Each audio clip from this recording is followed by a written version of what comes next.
Hey gang, and welcome to another episode of Try Not to Curse. This is a special episode. As you guys know, we are in the interim between seasons 2 and 3, but my gal Whitney is currently running for a seat in Missouri, so I wanted to kind of have this little special interview, talk about her platform, talk about the state of politics in Missouri, the state of politics in the United States. I don't know if we're going to get that deep, but there's a lot of conversation to be had in that regard. But Whitney, my dear, Whitney Wisker-Brooks, thank you so much for joining me and talking with me about this. Now, just a little background, gang. Whitney is friend of the show, Katrina's sister-in-law. So I saw her over the weekend. I knew she had this campaign going, and I was just kind of picking her brain a little bit when we caught up. And I said, do you want to come on the, because as I said to you, Whitney, I'm very fascinated by people who get into politics, much like people who get into the military, because it is not for me, not anything.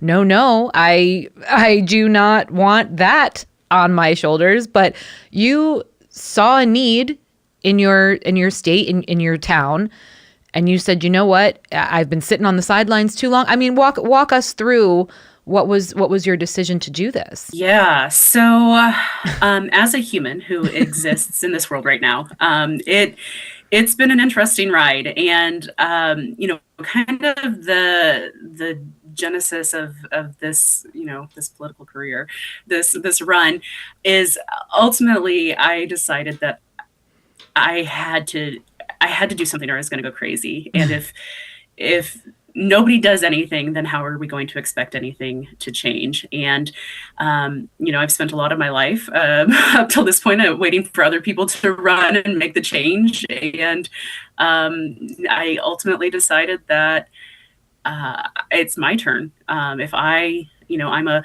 person who has very strong convictions and very, secure beliefs. And at my core, I am a person who wants to make things better for other people. And so why not? I guess I'm as good as, any other guy down the road. So why not me? Yeah. Now, tell people specifically what position you are running for, because I think it's important to kind of make the distinction as far as, on the local level, on the state level, what it is you're looking to accomplish by running for this particular position. So I'm running for the state representative for House District 116 in Missouri. And so House District 116 is in southeast Missouri. It kind of spans 2 counties. I'm in St. Francis County, Missouri. And so the 116th kind of covers the lower half of St. Francis County and the northern half of Madison County. This district is pretty rural. The population for the district is just shy of 40,000 people. Okay. I live in Farmington, which is kind of the booming metropolis of the area, and we have a population of about 20,000. So okay, it is a small community or a more rural district. So, rural communities, kind of have this reputation for being very red. And, the 116th kind of falls in that. A Democrat has not run in this district in almost 20 years. I think actually I got some clarification on that. And in the last 20 years, there's been one contested race with a Democrat, and the Democrat lost. And so this has been dominated by a Republican for more than 20 years at this point. And so it's, it's time to give people a choice. It's time to give people an opportunity to say, I can choose who I want to represent me, because that choice hasn't been given to people in a very long time. Now, why is that? Do you think, obviously you are a Democrat living in Farmington, living in Missouri. So clearly it's not just overrun by Republicans. It's not, yes, maybe it's the majority, but do you just believe people have grown up seeing things and saying, oh, that's the status quo and I have no chance, so why put my neck out there? Or have they received so much pushback that they just say, yeah, it's not worth it. It's fine the way things are. We're okay. Is there anything that really jumps out to you as far as why it's taken so long for a Democrat to step up and say, hey, maybe I won't win, but at least let me try. Let's have a conversation. Let's show people that there are other options out there. Yeah. So a lot of it is, I think, just a lack of visibility. So because, this area does tend to track so Republican, the people who are a little more progressive or are a little more liberal feel so isolated, and we don't know each other exists. I think that's been the biggest thing. We're definitely a community where there are Trump flags and Trump bumper stickers and, God, guns, and flags, which that's fine, but that's not everyone. And so to just accept that that's, the dominant force and that's just how it's going to be. I think that that's been a lot of the issue. People just have felt, we hear about the blue dots in the Red Sea, and that's kind of how it feels around here. But it's been really interesting since I started this process. I started kind of thinking about this run last summer and becoming more involved with local groups and things like that.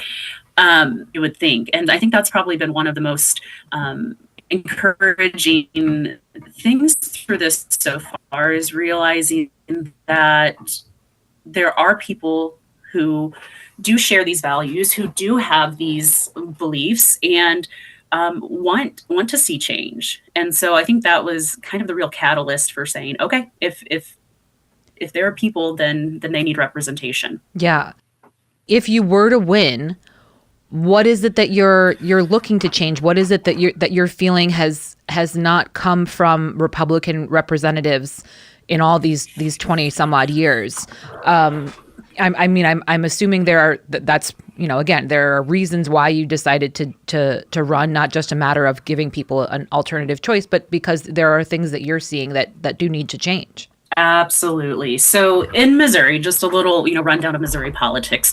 Missouri has been dominated by a Republican supermajority for the better part of the last 20 years. So it's not just a Republican majority with, some good conversation and back and forth between, Democrats and Republicans. It has been a Republican supermajority. So that means the Republicans have controlled the entire legislature and really kind of boxed any kind of other voice out. So Missouri, we are not, because we are primarily a rural state, a lot of times we get pushed aside, kind of on the national political scale. We hear about flyover country and all of that. And, to give some criticism to Democrats, they've kind of abandoned rural spaces. And so that has left us with the situation here in Missouri. So as far as the things that I am intensely concerned about for Missouri, and kind of, I guess, what makes it my platform, are education. Education is so concerning in rural spaces. We have schools that are, going down to 4-day-a-week school weeks because they can't afford to, run buses and keep the lights on. Wow. So kids are only getting school 4 days a week. Just because a kid lives in a rural district doesn't mean they should have reduced opportunities. Rural kids deserve every opportunity, every metropolitan areas deserve. Our teacher, because if we're talking about education in Missouri consistently ranks like 49th or 50th for starting teacher pay. Wow. Teachers have an incredibly hard job. Oh, yeah. And if we expect them to come into this job, stay in this job, then we need to support them and we need to compensate them fairly. So education is absolutely a top priority, because without education, we we are not setting ourselves up for success. Excuse me. The next kind of, let me back up a little bit. So by profession, I'm a social worker. And so I kind of look at things from, the total lifespan. So if we're starting with education, so we have these kids, we're going to educate them. What are we going to set up for them? So the next thing that I really think that the 116th district and rural Missouri as a whole need to focus on is giving people an opportunity to live and work in their homes and their communities, so we're not bleeding people, creating jobs, having jobs, making it possible for people to stay in this community and succeed. Rural healthcare. Rural hospitals are under attack. The federal budget cuts are going to be reducing funding for Medicare and Medicaid. Medicare and Medicaid keep rural hospitals open. A lot of times I think people don't understand the significance of these programs because they don't use them. If I don't have Medicare, if I don't have Medicaid, what does it matter if it gets cut? It's not going to affect me. Well, it is going to affect you because without Medicare and Medicaid dollars, hospitals will close. And when that hospital closes, it doesn't matter what insurance you have, it's gone. So if I, don't want to have to drive an hour and a half to St. Louis to go to a hospital, I want to keep my hospital open. Right. Because, if I'm having a stroke, if I'm close by.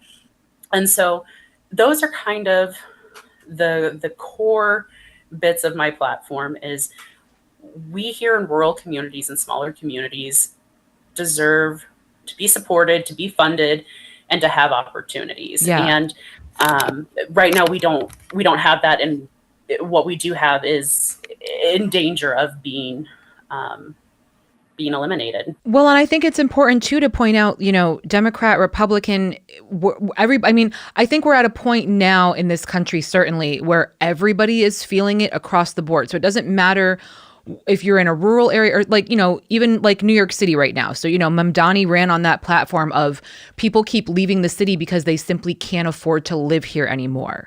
And a lot of people are making their decisions just based on their dollars and living paycheck to paycheck.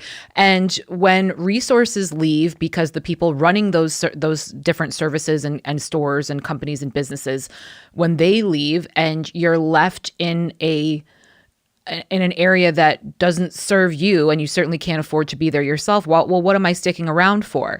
So, I think it's definitely a commonality that we're seeing more and more, again, between a rural, town like Farmington and a Democrat, major metropolis run, New York City.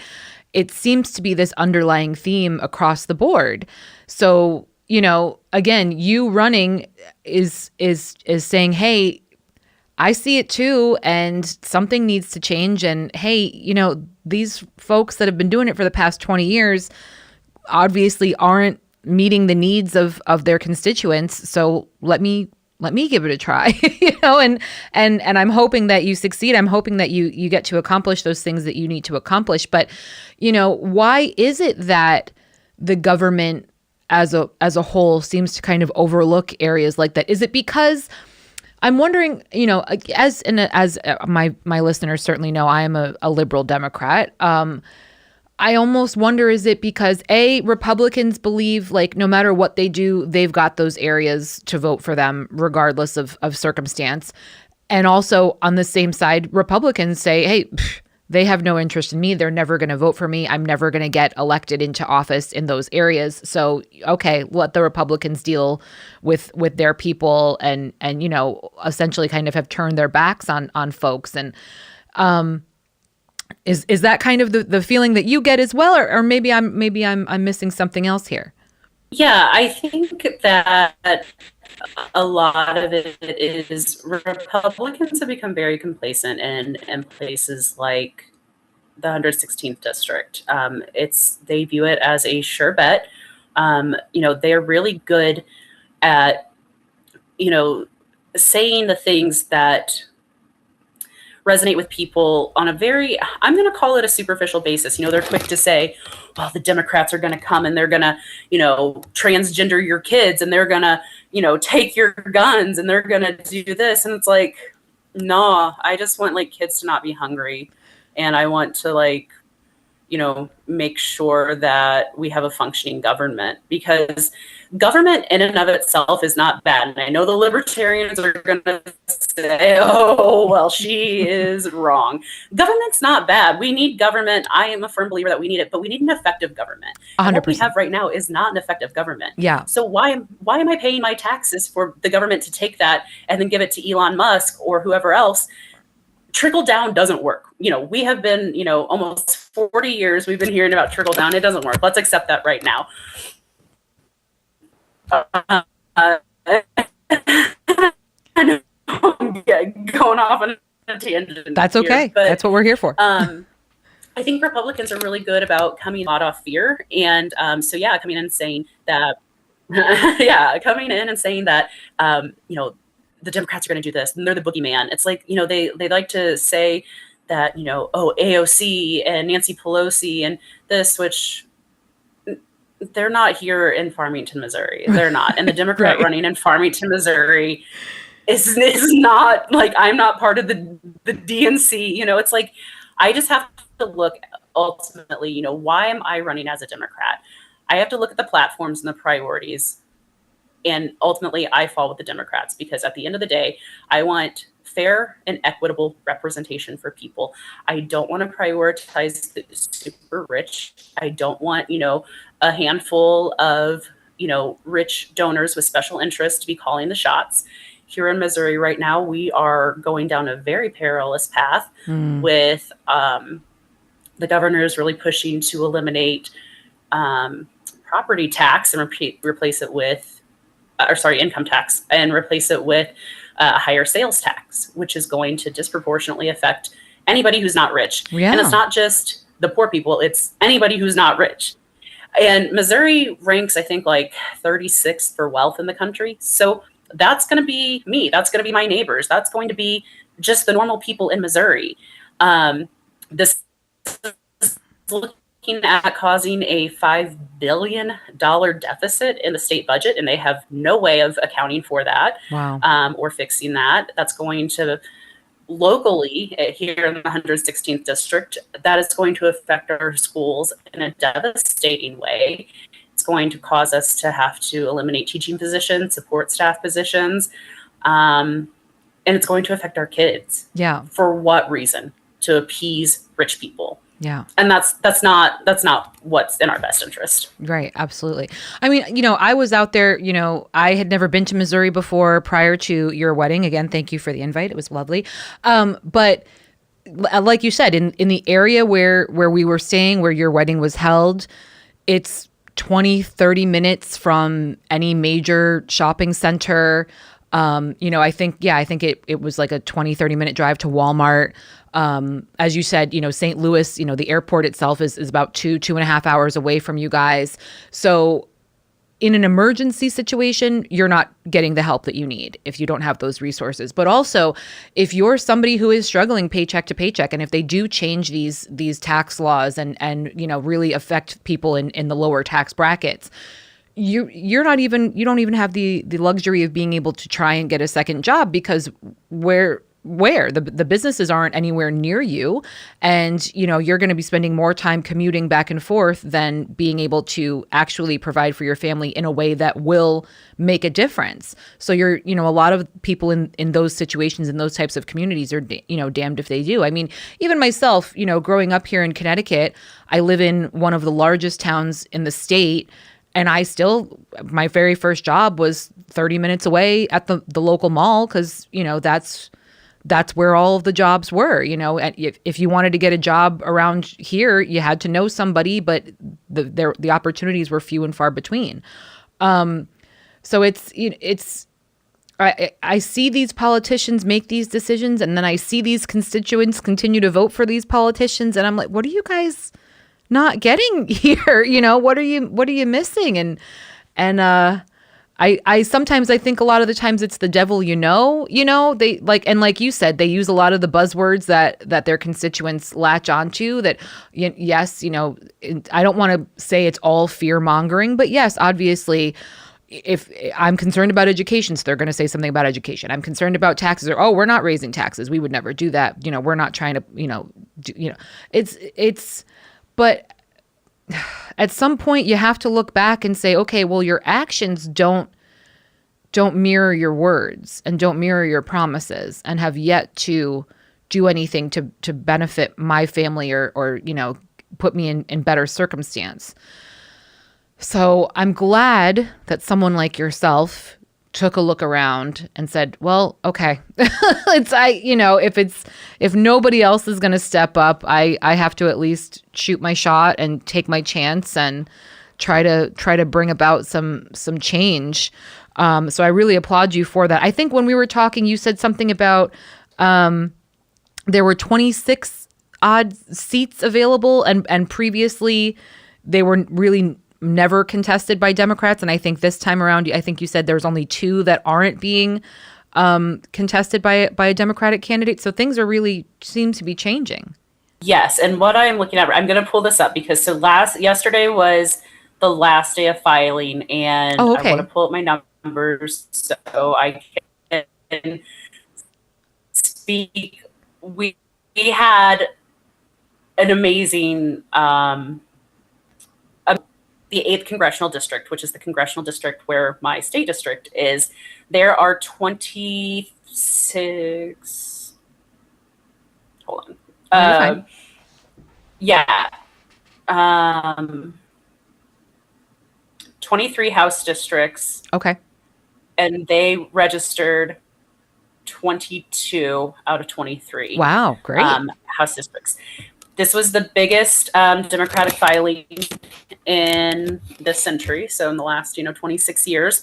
And it's largely due to a coordinated effort by rural Democrats. Yeah.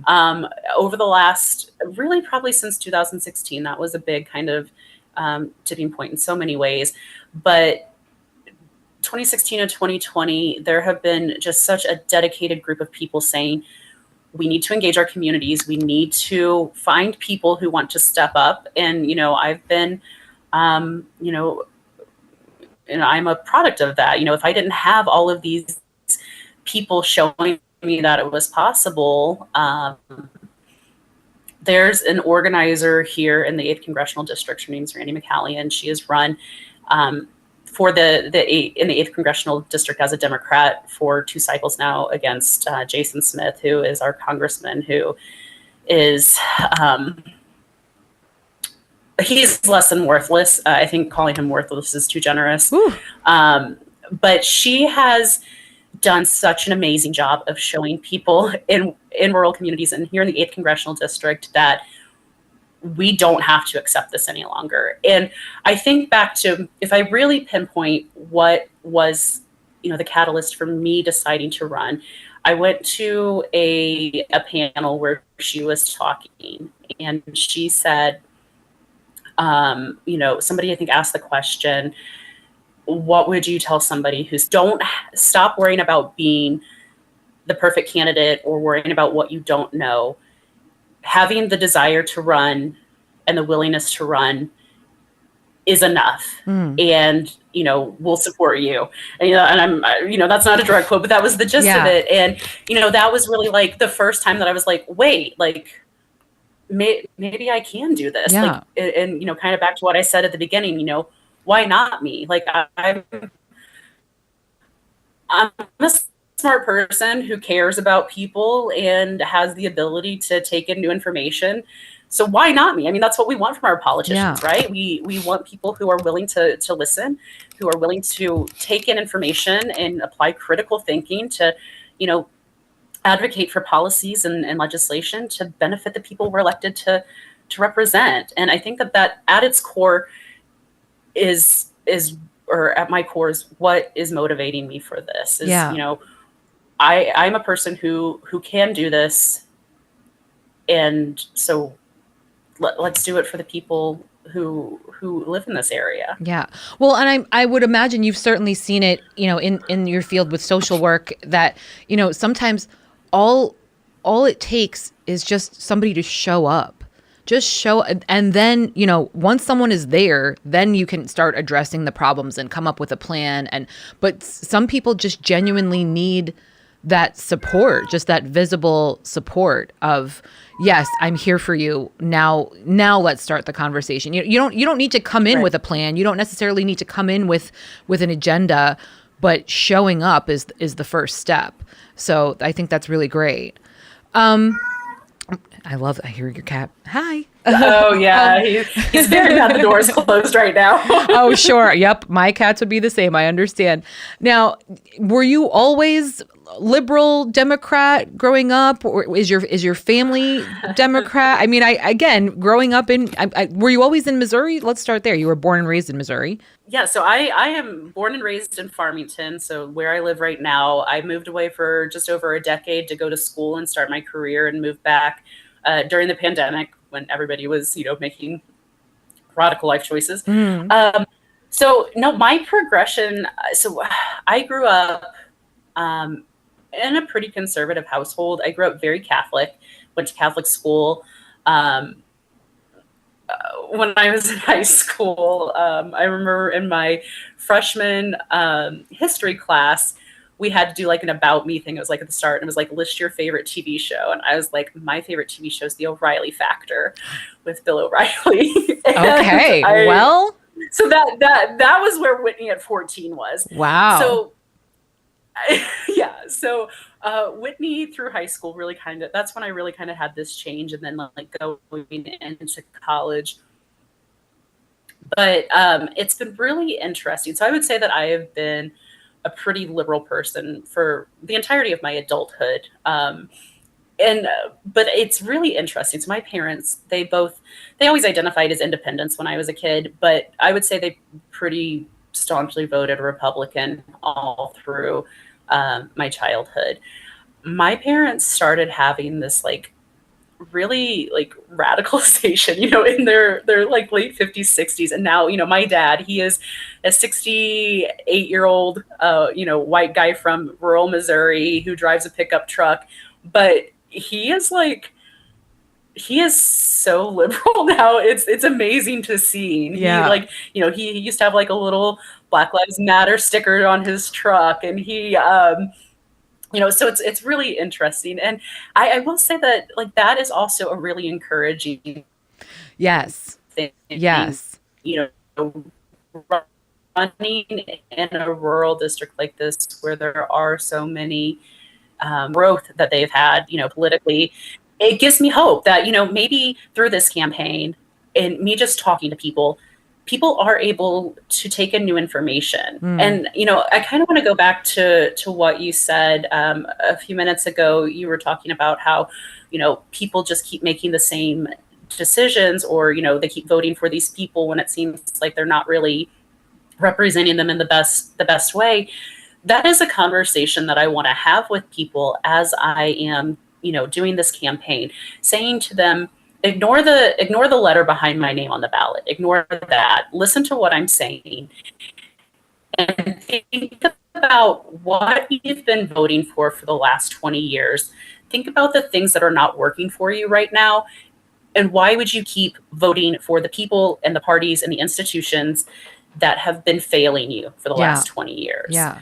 And I think ultimately this election and this campaign is going to come down to having conversations with people and helping to break down, make it on a local level, like tune out Fox News and Newsmax and all of that garbage that's just serving to not do anything. Because again, Fox News doesn't care about, Farmington, Missouri. They don't care about St. Francis County, Missouri, Madison County, Missouri. Yeah. Like they're not bothered by anything that happens to us. So let's talk as people who are actually here living the issues, living the problems, and see what makes most sense. And if I'm that candidate that makes most sense, then vote for me. Yeah. And so that's just kind of the conversation that I want to have with people. Well, I talk about this a lot. It comes up a lot, particularly in my job. But I tell people all the time, I'm like, listen, sometimes you just have to meet people where they're at. Yes. So you don't have to, you don't have to change your views. You don't have to lie, and you don't have to, step out of your comfort zone in order to be able to just simply exist alongside someone else. But it is important to understand where one another is coming from, because that way it enables you to work alongside one another without killing each other, or or constantly getting everything in, putting it on a political level. But I mean, especially again, that's why I was asking about your upbringing, because if anybody understands what is going on in your community, you've been there your entire life. You grew up conservative, Catholic, sitting alongside each other in church every Sunday. Then you went out, saw a little bit of not even the world, but just saw something that's slightly different than what what you got used to. Saw how things weren't really getting better, and certainly not for the people that you love and care about on a daily basis, and if anything, getting worse. And you said, hey, maybe this isn't working. Maybe, and I would imagine you still feel very connected to that community. Again, you're still living amongst everyone. You're still living there. You certainly haven't turned your back or said, you know what, to heck with this. There are greener pastures elsewhere. But I mean, it's hopeful knowing that, you're still there. You've seen all of the changes that have happened, for better, for worse, and you still have hope. I think that's one of the most important things, certainly.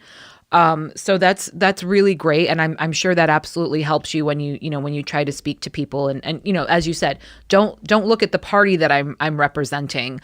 You are the community, the people, my neighbors. You are who I am representing, and that's what matters here. So I think that's wonderful. Yes. And you hit on something exactly right. Like, I believe that this community, this district, this state is worth fighting for, because it would be so easy to pack up and, go someplace that is, more progressive, and where we don't have to every day see how hard they're making life for us. But this is where, like, I'm entitled to this community as much as anybody else who lives here. And I'm not going to stand by and let it be destroyed, because this is my home, and I want to fight for that. And I want to fight for the other people who call this place their home. And whether or not people right now think they align with me politically or not, the biggest thing that I want to emphasize is I am not running to be a politician. I have no grand or political aspirations.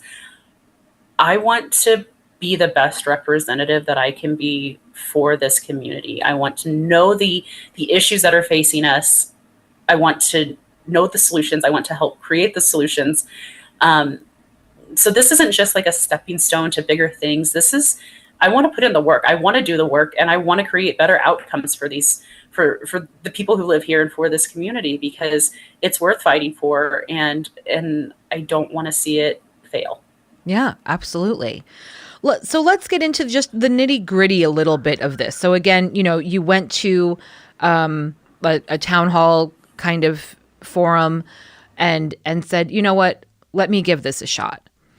If I were somebody that were interested in getting into politics, local, in just politics in general, what are the moves? What do I have to do? What are kind of some, I mean, and granted, obviously, being in Missouri, I'm sure it's a little different than in Connecticut. But, was it a painful process? Was, or is it simply a matter of just putting your name on a piece of paper and say, hey, what about me? Yeah, it's surprisingly not that hard. So the first thing that I would say to somebody who's like, hey, could I do this, is get connected with your local club. So if you're wanting to run as a Democrat, get connected with your local Democrat club.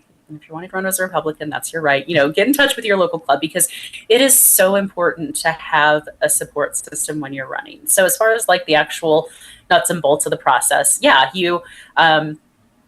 in Missouri, you have, if you're running for like a state level office, so like representative, any kind of that, you have to go file in the state capitol. So I had to make a trek one day to Jefferson City, which is about 3 hours, 3 and some change away. The process took like 10 minutes. I, had to file with the Missouri Ethics Commission because, there's certain things that when you're running a campaign, you have to make sure you're sticking with. So a lot of it's just, like financial disclosures and making sure you follow the rules because we don't want to be corrupt politicians. This isn't Illinois. And so the next thing is it's just been doing the work of the campaign, and that's kind of the stage I'm in right now. But I say get connected with people because you're going to need people to, donate. Money is always the biggest thing. You need people to donate, so you need to have those connections. You need people who are going to be willing to stuff envelopes and knock on doors for you, because as a candidate, I can reach out to so many people, but there's so many more that I can't reach because, like I said, the district has about 40,000 people, but there's a lot of land in this area. Yeah. So those 40,000 people are spread out. So having people to knock on doors and, get the message out, that's the biggest thing. And so I'm very, very grateful for the support of people I have. I'm really fortunate that in my county, so St. Francis County, I said it's kind of split in half. My district covers the bottom half of it. The district, the 117th district, which is the northern part of the county, there is a really great guy running. His name's Eli Flowers. Go check him out. So we're both first-time candidates, so we're kind of able to do this together. And we both sometimes are just like, what are we doing? And it was really fun. We had like a little campaign meeting a few weeks ago, and Eli and I were talking. He just kind of looked at me and said, what if we mess up and we do this? What if we somehow what if we screw up and we succeed? Wait. Yes. What if we pull this You don't off? Actually expect to win this thing, do you? Oh my gosh. Yeah. And he's like, what if we just do this? And, so it's really great having someone who's kind of going through this with us. And, we have a lot of great support from our St. Francis County Democrats who are just so great about, organizing and giving us support and doing all of the things. So yeah, those are the steps. Get yourself connected with the people, and then go to the Secretary of State's office and say, hello, I'd like to be a candidate, please. And they'll give you a piece of paper and you give them some money and it's good to go. So now I think I know the answer to this question, but again, as somebody who's in the thick of it right now, I mean, it's still very early days in the campaign. Why is money such an important factor for something like this? Why? Because that's all we hear on every level of government, right? It's always about the money. Why is that? Because it just costs so much money to let people know you exist. So just a quick synopsis of, a small rural candidates campaign. You have to, pay for your website. You have to, get your yard signs. You have to get your, stamps for your envelopes. You have to, there's so many expenses. So much of the campaign, again, is just getting your message out there. And it costs dollars. And, there are a lot of great, social media is really great, Facebook, TikTok, Instagram, all of those for, kind of spreading the message. But as far as, getting the, message in people's hands, you got to have literature. You've got to have, ways to get to people. And so it's just without dollars, without money, you don't go very far. And, my campaign, so I kind of keep saying this is as grassroots as it gets because it is this campaign. It's me. I'm my own treasurer. I'm I am, Whitney Wisker-Brooks for House District 116. And it takes so much to get all of that out. I don't have any big donors coming in. I don't have deep pocketed, special interest groups. I don't have PACs. I don't have any of that. And so when I have, the guy down the street give me $25 and then, the person a couple towns over, gives me $50, that is, I can't even describe how it feels because, these people aren't giving me money. They are giving this campaign and this message and this, this opportunity. a push, and it's just been really exciting to see Yeah. people. And right now things are hard. It costs $40 to fill your car up to just get to the grocery store, and then you have to decide if you're buying eggs or milk this week. Yeah. It is too expensive to be alive right now. Sorry, not to cut you off, but it always struck me as like, Trump in particular always has this thing about this. For some reason, he really hates the post office, and the post office is failing, and it's dying, and it's on its last breath.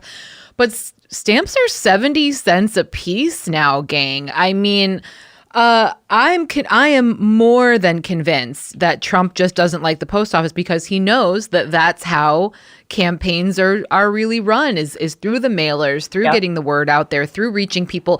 The fact that there are still people in this country that don't have internet access is like wild to me. But again, that's me from Connecticut saying these things. I have a friend who told me, his mother lives out in the boons of Michigan, and he was like, oh yeah, she just got dial-up like 5 years ago. I was like, wait, what? What do you mean? So I truly believe that the attack on the post office is simply because it's just another means of tying people's hands. And it's a real shame because, again, every citizen has the right to vote, but yet we're trying to control the narrative, right? We're trying to control the information that gets to those people. And it's really wild to me, the whole thing. Now, the big debate going on right now, we don't have to get into the nitty-gritty necessarily of the SAVE Act, but I, again, as a person of the world, I've traveled to different states, I've traveled in different countries, I've while I've never moved outside of Connecticut, I know of people in other areas. I was today years old. I was this years old. I did not realize that every state does not require you to present an identification when you vote. That I feel is the bare what? Like I just that blows my mind. In Missouri, do you need to show ID when you vote? Yeah, and it's only been in the last few years change that you have to have a photo ID. You could used to just show up with your voter ID card that has your name and your address on it, and that was all you needed. But still, that's something. That's not just going up and saying, hi, I'm so-and-so from this address. Oh, yep, we got you. What? Yeah. What? What? Yeah. And so with the whole SAVE Act, nonsense, there's this whole thing, they want to just let anybody vote and all these illegals to vote and all of this nonsense. And it's like, well, no, I think that, yes, people need to say, this is who I am. I would like to cast my vote that I'm entitled to as a citizen of this country. Right. That's not outrageous. What is outrageous is telling, a significant chunk of the population that, because your name doesn't match what it was the day you were born, you now have to spend, $60 to $160 to get a passport. Like, I think if you talked, there are people that I've talked to in the state of Missouri who have never left the state of Missouri. 100%, absolutely.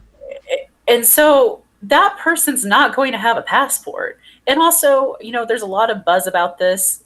It is a poll tax. It is absolutely a poll tax to keep people from voting. It's to disenfranchise people. It's going to disproportionately affect women. Like, I'm a woman who I changed my name when I got married. Now, I do have a passport, so I will be able to vote. But, if I was just a, run-of-the-mill person, it takes a lot to get a passport. And not to say that I'm not a run-of-the-mill person, but like, if I'm just a person living my life who's never really, had any need to travel outside the country, my driver's license has always done the job for me. I have to show documentation when I get my driver's license. Right. I have a real ID, so I had to go in with my birth certificate, my social security card, all of these documents. Right. The government thought that was sufficient. I can use that to fly on an airplane and to do all of these things. Right. It's nonsense. It's just an absolute move to take away the right of people to vote, because Republicans know when people vote, they are more likely to lose. 100%. 100%. So it's just a really unfortunate thing that Yeah. people aren't more mad about it. I mean, I was frustrated with the whole Real ID situation, but I said, oh, I backed off it a little bit because I know that was something that George W. Bush kind of had spearheaded and put out there. And they just kind of let it sit around for a while. But I was thinking to myself, like, you have to update you have to renew your license every couple of years anyway. So what's the big deal? I'll get around to it because it just so happens to coincide with when I have to renew it anyway. But as you were saying, the same thing with the passport. The passport you only have for 10 years or so. It's not a lifetime situation. So I would hope people would say, even if it's expired, okay, well, I'm not traveling, I'm just trying to vote. But just like a license, people would still kind of give you a look and say, well, this is expired. You could have got this off somebody, it could be fake, whatever. But again, so you're talking about someone having to go through the motions of getting the passport, which is not something that you can mail in. It's not something that you can just easily take care of on your own. You have to go into a post office or local government building that allows that service. And then again, 10 years from now, we're only getting older. So it's going to be, I would imagine, harder for folks that, to get around. Now you've got to go and do all this all over again if you want to continue to vote, which, as you said, is your right. It's just, again, it's just another way to tie people's hands, knowing full well that they don't have the means to and it's just, it just boggles my mind. But again, the fact that you didn't have to show ID at all in certain states was, everybody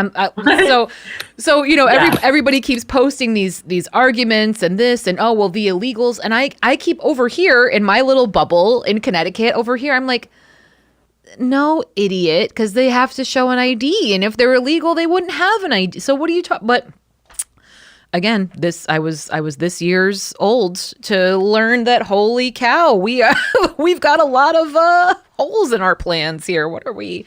So, but again, I look at that and I think to myself, okay, then just make it a requirement that everybody has an ID. That right. Why do we have to have this laundry list of, it's got to be this and like what? I have to be born on a full moon? I mean, it's getting really ridiculous, and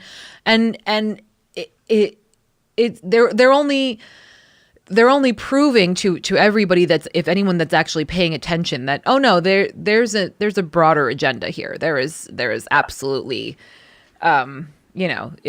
You would think something that they consider, oh, it's a right of every citizen. Well, then you should make it as easy as humanly possible to be able to register, to vote, to prove your ID, but. No, and I think that I think the Republicans have consistently demonstrated that, between the SAVE Act and gerrymandering and every other bit of nonsense, their only interest is eliminating people's voice and their ability to participate in government. And that is a very, very scary slide into authoritarianism, fascism, and I don't want that. No, I don't think that that's cool. Like, yeah. I would like to, and I know people are so quick to say, we're not a democracy, we're a republic. Well, we're a democratic republic, and we're a representative government. And to have a representative government, also, you have to have people to vote for the representatives. But also, look up the definition of republic. It's just because the word is similar to another word, they do not mean the same things. A lot of people don't realize that we used to be referred to as the Columbias.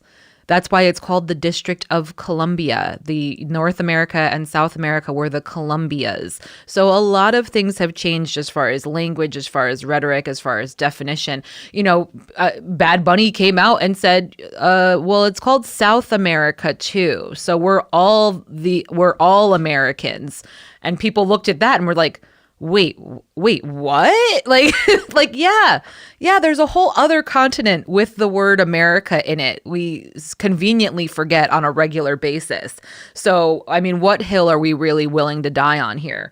It's just, and that blew my mind as well, growing up and hearing how I've talked about this on the pod before, hearing how different education is, and not only state to state, but literally town to town. I mean, I've talked about it. I have friends that grew up in Newtown, which is 20 minutes from here, and their education was quite different from my own. And how can that be? We're in the same state. We're run by the same representatives, but the fact that, we can switch it up so drastically, just town to town, state to state, it's wild to me. I can appreciate the argument of not wanting government regulation over everything, but you're telling me we don't even have like a bare minimum, like bar, like this age learns this and then this age learns that. We can't even get the message across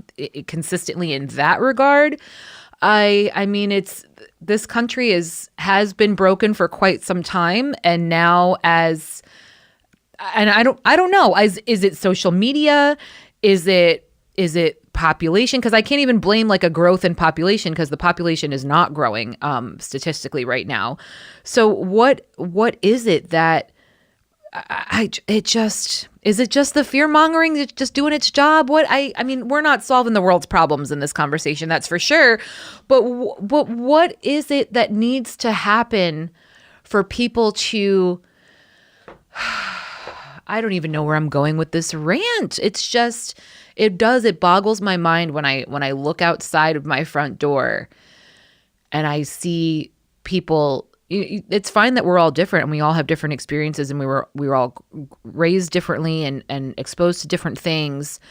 But I mean, even within my own family, I have family members that, vote very differently from myself, and I look at them and I go, but that doesn't make sense. Because I grew up alongside you, and I know who your parents are, and I know what your family cares about, and where did you come from? Like, where, So I think it's on both sides of the, political spectrum. I think everybody's just kind of looking around being like, I don't even recognize these people anymore. And what do you do with that? It's not to bring it on a downer note. But. Well, and I think you absolutely hit on something that is so correct, and I don't know that we have an answer to it. I think that's a real issue is social media. We live in a period where we are more connected to people than we've ever been, but we are also, there's a downside to so isolated. Because people, we always hear about the algorithm, and, it's true. Like, I watch something on TikTok and then it shows me something similar. And then eventually I am just in this isolated little pod, only seeing the same things, the same voices. I'm having, people who just confirm my beliefs, and I'm not hearing any of that outside perspective. And I remember, so in the 2024 election, obviously that was a pretty rough, time for someone who did not want to see Donald Trump reelected. And I did feel a little blindsided, because everything that, all the media I was consuming was, this Kamala's come in, she's re-energized everything, she's filling these arenas, like in 107 days, like she's done this massive thing, and then she loses. And I was like, how? And then it's like, I really had to take a step back and say, okay, I need to make a real effort to consume not just the things that I want to hear, because that makes it feel better and that makes it easier. And so I have made a real effort to, consume a lot more media from, other sources, so I can get a feel for what other people are thinking. And I think, to tie it back to this campaign, I think, that's a really good strategy to be able to connect to people, to be able to have those conversations and be like, okay, I know that this is, an issue or a topic that you are getting a lot of information on. Can I share some information with you, another perspective? Can we have that conversation? And so I think that is one thing that I find really concerning, is just people's lack of exposure to really a well-rounded bit of information, something that's not super biased, not super fact-based, not super, being able to label something that contradicts your beliefs as fake news. That's a very dangerous path. The attack on journalists, and so I think that that's going to be a really big barrier to overcome, kind of on my own little smaller scale, but also more just like on our political scene at large. Well, and again, I think you're doing it right because, like I said, you're meeting people where they're at. Again, which was very successful for Mamdani as well as AOC. They went door to door and they said, "I'm from here. I see the things that you're seeing. I have experienced the things that you are experiencing. Tell me what you need from me. Tell me what you want to see." In what changes that I can bring. And then they also say, and hey, by the way, this is what I can do. This is what I'd like to do. This is what might be tricky right now. There's as long as you're not out here just promising, sunshine and roses and champagne wishes and caviar dreams, I think you can have successful conversation. Again, maybe not change somebody's vote, but at least make it a civilized campaign, make it, be able to have a civilized conversation, which I think a lot of people are not seeing right now. It's all about that division. It's all about, your side versus my side. And but yet you are in a very fortunate position where you can say, hey, I was born and raised here. O'Reilly was my favorite program when I was 14 years old. Let me tell you about some of the programs I watch now. And, and I think that's really, really great. And I'm hoping for success for you. I'm hoping for success for the other Democrats that have stood up to the plate and said, hey, let's try it out. Let's make some changes. Because we need all communities. It's not about the big metropolis. It's not about the capital. It's about every part of Americana and every corner of the country. So I'm trying to remain hopeful. We got to remain hopeful. We have to. Yeah. We have to. We have to. I mean, not to get into that, but I think the whole thing with Kamala, I think unfortunately just the way it all happened, I think that's what turned a lot of people off, and they said, well, that's not how you do things. Granted, none of the things that have been done recently are how we're supposed to do things either. So, I mean, again, what well, how'd that work out for you, gang? But here we are. So now we've got to be the ones to bring about the change and to turn things around.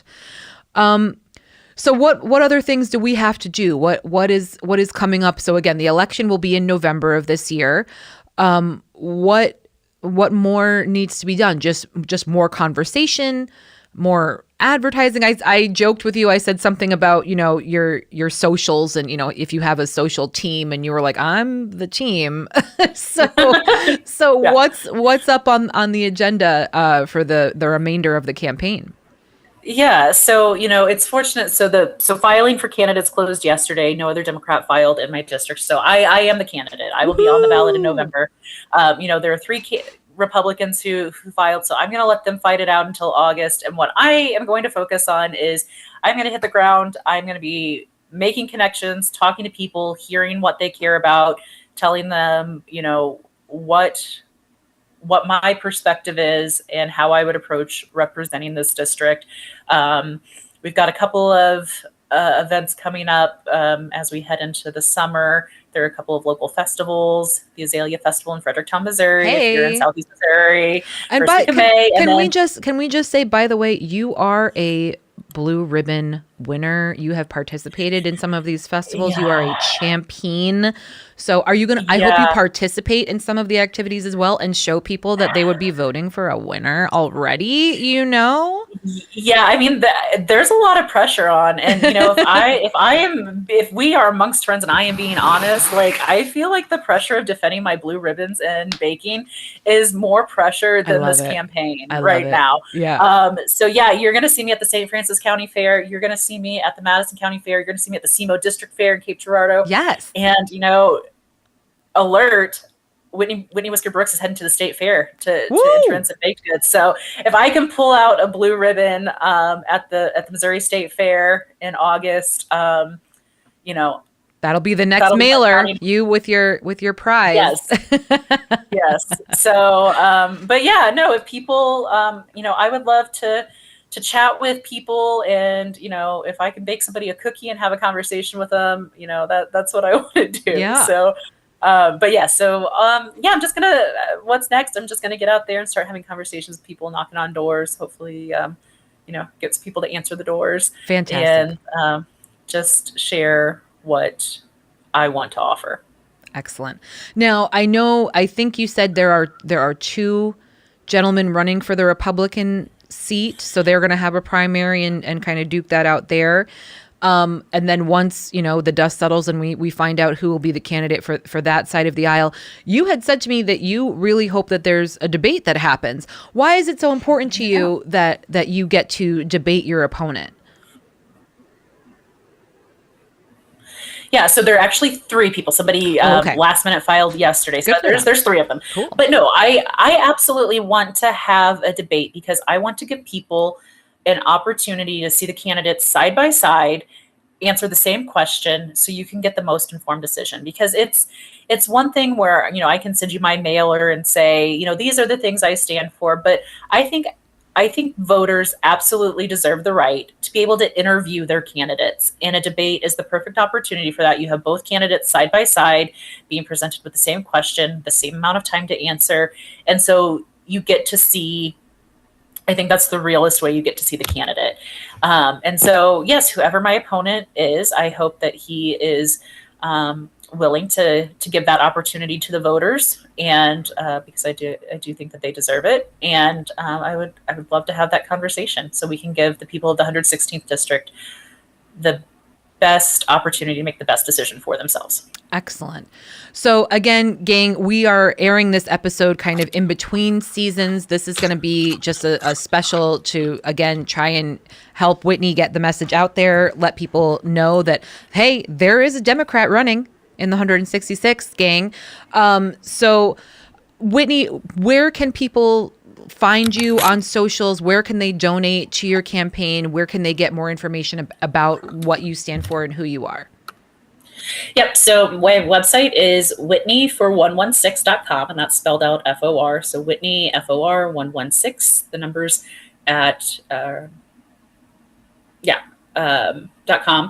You can find me on Facebook. I'm the only Whitney Wisker-Brooks for state representative on there. So Facebook, as we get more into the swing of it, I need to get my Instagram going. But like I said, I am a campaign of one, so I'm working on it. If you feel inclined to support democracy in the 116th district in Missouri and you want to fight fascism here, you can donate Act Blue. All of that's linked on my website and my Facebook. But yeah, I appreciate anyone who wants to see what I have to say. I welcome the conversation. I want to have the most conversations with the most people I can, because I feel like that is the best way to really get the message out there. So yep, look me up on the old internet and Facebook. And gang, Whitney had copies of the Constitution at her wedding for people. So so girlfriend knows what she's talking about. She isn't just out here, just like, whatever, we'll see what happens. Like, no, she knows what's up. She knows what's the difference between right and wrong. She knows what's legal and a little crazy. So you guys, please check her out on socials and lend your support. And if you're in the 166, vote for our girl. Say hi to her at the county and state fairs, certainly. And hey, I'm rooting for you. And we will connect back again after the primary happens, once you know who your candidate is that you'll be running against. And then hopefully in November, after everything is all said and done, one way or the other, we'll talk about those results. And man, I'm hopeful. I'm very hopeful. And hopefully things can turn around in states like Missouri, and Missouri itself, of course. I mean, it's a beautiful state. My mother and I had a wonderful time in St. Louis. We had a wonderful time in your town in Farmington, and it's just it's a shame that you guys, and I'm sure that you feel that you've kind of been all but forgotten. We definitely don't want that to happen. So again, guys, get out there, vote, learn about the candidates in your area, learn about the candidates in your district, and find out who's representing you. And hey, Whitney, thank you so much. Whitney Wisker-Brooks, 166th in Missouri. 116th. 116th. 116th. Oops, sorry. 116th. So thank you again. You guys, this was Try Not to Curse, and we will catch you next time.